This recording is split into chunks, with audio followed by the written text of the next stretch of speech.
வணக்கம் மக்களே, குலோபஜாம் செய்ய போகிறேன். அதுக்கு பிரெட்டு தூள் எடுத்து வச்சுருக்கேன். இப்போ ஒரு 50 கிராம் எடுத்து வச்சுருக்கேன். பால் காய்ச்ச பால் ஊற்றி ஊற வச்சுக்கிடுவோம். ஒரு டீஸ்பூன் நெய் போட்டுக்கிடுவோம். ஒரு 1/4 கிலோ மைதா மாவு போட்டுக்கிடுவோம். கொஞ்சோண்டு உப்பு.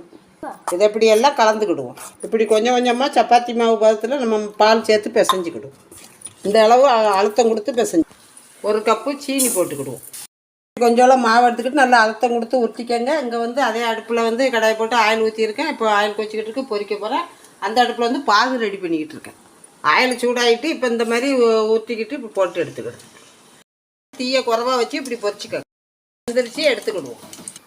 இப்போ அந்த பாகுலாம் போட்டுக்கிடுவோம். குலோபஜாம் ரெடி. வணக்கம் மக்களே, குலோபஜாம் செய்ய போகிறேன். அதுக்கு பிரெட்டு தூள் எடுத்து வச்சுருக்கேன். இப்போ ஒரு 50 கிராம் எடுத்து வச்சுருக்கேன். பால் காய்ச்ச பால் ஊற்றி ஊற வச்சுக்கிடுவோம். ஒரு டீஸ்பூன் நெய் போட்டுக்கிடுவோம். ஒரு 1/4 கிலோ மைதா மாவு போட்டுக்கிடுவோம். கொஞ்சோண்டு உப்பு.